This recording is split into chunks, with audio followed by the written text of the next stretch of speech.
अगं, तुला दिवस आहेत ना, मग तू जेवत का नाहीस? अगं, तुला दिवस आहेत ना, मग हे पौष्टिक लाडू खा. दिवस आहेत ना, मग वांग नको खाऊ बरं. रोज सकाळी 2 बदाम खा, म्हणजे बाळ चांगलं होईल. केसराच्या काड्या दुधात टाकून घे, म्हणजे बाळ गोरं होईल.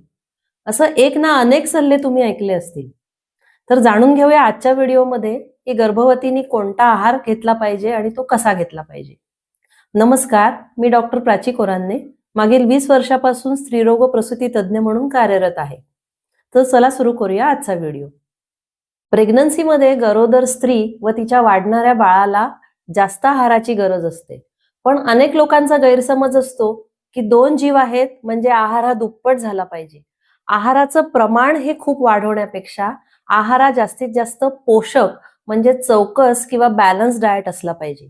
बॅलन्स डाएटसाठी योग्य प्रमाणामध्ये कर्बोदके म्हणजेच कार्बोहायड्रेट्स, प्रथिने म्हणजेच प्रोटीन्स, फॅट्स आणि वेगवेगळे व्हिटॅमिन्स, मिनरल्स याचाही समावेश असला पाहिजे. तर कर्बोदके वाढवण्यासाठी ती काय करू शकते? जसं आपल्या रोजच्या आहारामधलं पोळी आहे, भाकरी आहे, पराठा, धपाटे, थालीपीठं याचं प्रमाण ती वाढवू शकते. तसंच प्रथिनं वाढवण्यासाठी ती काय करू शकते? रोज मोड आलेली कडधान्य त्याची उसळ 1 ते 2 वाट्या खाऊ शकते. कधी-कधी पनीर, सोयाबीन वडी, मखाना थोडासा भाजून किंवा परतून तो, फुटाणे किंवा चणे मूठभर किंवा रात्री शेंगदाणे भिजवून मूठभर ते सकाळी खाल्ले तर तिला प्रथिनांचं योग्य प्रमाण हे मिळू शकते. जे लोक नॉनव्हेज खात असतील ते लोक अंडे म्हणजेच उकडलेले अंडे त्याचं एग व्हाईट हे खाऊ शकतात किंवा नॉनव्हेज ही चांगल्या प्रकारचं खाऊ शकतात आणि आपलं प्रथिनांची रिक्वायरमेंट ही पूर्ण करू शकतात. फॅट्स वाढवण्यासाठी जेवणामध्ये वरणावर तूप वगैरे घेणं किंवा बदाम वगैरे खाणं यांनी सुद्धा तिचं फॅटचं प्रमाण हे वाढू शकते. आता प्रोटीन्स, कार्बोहायड्रेट्स आणि फॅट्स हे झालं, पण प्रेग्नन्सीमध्ये बद्धकोष्ठतेचाच म्हणजे कॉन्स्टिपेशनचाही त्रास वाढलेला असतो, कारण पचनशक्ती मंदावलेली असते, वेगवेगळ्या हार्मोन्सची ऍक्शन असते, गर्भपिशवीचा भार हा आतड्यांवर आलेला असतो. त्याच्यामुळे तो त्रास कमी करण्यासाठी तिने पाण्याचं प्रमाण हे वाढवलं पाहिजे. जेवणाच्या सुरुवातीलाच तिने सॅलड म्हणजेच गाजर, काकडी, टोमॅटो, बीट हे खाल्लं पाहिजे. दिवसातून 2-3 वेळा वेगवेगळ्या प्रकारची फळं ही खाल्ली पाहिजेत. आता फळांबद्दल बोलायचं झालं तर फळांमध्ये पपईबद्दल खूप मोठा गैरसमज आहे, की पपई खाल्ल्याने गर्भपात होतो. तर कच्ची पपई किंवा अर्धवट पिकलेली पपई खाल्ल्याने गर्भपात होऊ शकतो, परंतु पूर्ण पिकलेली पपई आणि जर ती थोड्या किंवा माफक प्रमाणात खाल्ली तर त्याचा काही त्रास होत नाही. भाज्यांमध्ये सुद्धा असा गैरसमज आहे, की वांग खाल्ल्याने बाळ काळं होतं किंवा वांग खाल्ल्याने पोटाचे त्रास होतात. वांग जर व्यवस्थित शिजवून आणि योग्य प्रमाणात खाल्लं तर वांग्याचाही काही त्रास होत नाही.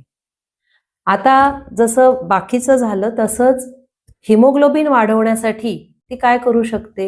हिमोग्लोबिन वाढवण्यासाठी वेगवेगळ्या प्रकारच्या पालेभाज्या जसं की पालक आहे, मेथी आहे, ब्रोकोलीचं सूप आहे, बीटचं किंवा गाजराचं सूप आहे, ते ती खाऊ शकते.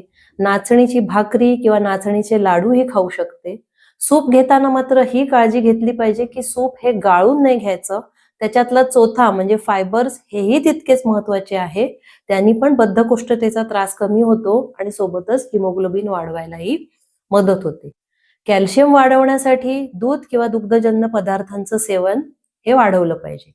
त्या स्त्रीनी ब्रेकफास्ट हा टाळला नाही पाहिजे आणि एका वेळेला भरपूर आहार घेण्यापेक्षा थोड्या थोड्या वेळाने थोडं थोडं अन्न हे खाल्लं पाहिजे. म्हणजेच ऍसिडिटीचा त्रास होणार नाही आणि अन्न पचवायला हे सोपं जाईल. तसंच ड्रायफ्रुट्स खाण्याबद्दलही खूप साऱ्या शंका असतात, की ड्रायफ्रूट चालतात की नाही, ते गरम पडतात का? तर माफक प्रमाणात ड्रायफ्रूट चालतात. सगळे ड्रायफ्रूट मिळून एक मुठ्ठी जर केली, ती रात्री पाण्यात भिजवले आणि सकाळी जर खाल्ले तर ते पोटाला त्रास देत नाहीत आणि त्याची पोषण मूल्य सगळीही मिळू शकतात. रात्री 8-10 मनुका, 1-2 अंजीर भिजवले, ते सकाळी खाल्ले तर बद्धकोष्ठतेचा त्रासही पुष्कळ कमी होतो. केसर खाऊ शकतो की नाही? केसरच्या 1 ते 2 काड्या दुधामध्ये 1 वेळा घेतली तरी चालते. तसंच हे खूप महत्वाचं आहे, की गर्भवती स्त्रीनी जेवल्यानंतर लगेच आडवं होणं हे टाळलं पाहिजे. कारण आडवं लगेच झालं तर ते अन्न वरवर येतं आणि ऍसिडिटीचा त्रास हा वाढू शकतो. आता आपण हे पाहिलं की काय खाल्लं पाहिजे, तसंच प्रेग्नन्सीमध्ये काय टाळलं पाहिजे. प्रेग्नन्सीमध्ये उघड्यावरचा आहार हा टाळला पाहिजे.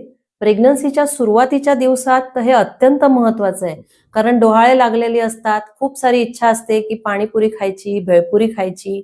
पण हे उघड्यावरचं खाल्लं तर वेगवेगळ्या प्रकारचा जंतू संसर्ग होऊन लूज मोशन्स म्हणजेच डायरिया, उलट्या हे होऊ शकतात आणि त्याचा त्रास तो होतोच. पण शिवाय जी वेगवेगळी दिली जाणारी औषधं आहेत, या औषधांचाही साईड इफेक्ट गर्भवती स्त्रीवर आणि तिच्या होणाऱ्या बाळावर होत असतो. म्हणून उघड्यावरचं अन्न हे टाळलं पाहिजे. तसंच अर्धवट शिजलेलं किंवा कच्चं अन्न, व्यवस्थित न धुतलेल्या भाज्या किंवा व्यवस्थित न धुतलेली फळं हे खाणंही टाळलं पाहिजे. नॉनव्हेज खाणाऱ्यांनी लिव्हर किंवा लिव्हर युक्त पदार्थ हे टाळले पाहिजेत, कारण त्याच्यामध्ये व्हिटॅमिन एचं जास्त प्रमाण असते, जे होणाऱ्या वाढणाऱ्या गर्भासाठी चांगलं नसते.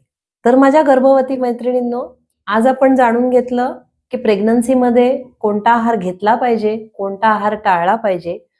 तर तुमच्या आणि तुमच्या बाळाच्या आरोग्यासाठी हेल्दी, बॅलन्स्ड म्हणजे चौकस आहार घ्या आणि हेल्दी राहा.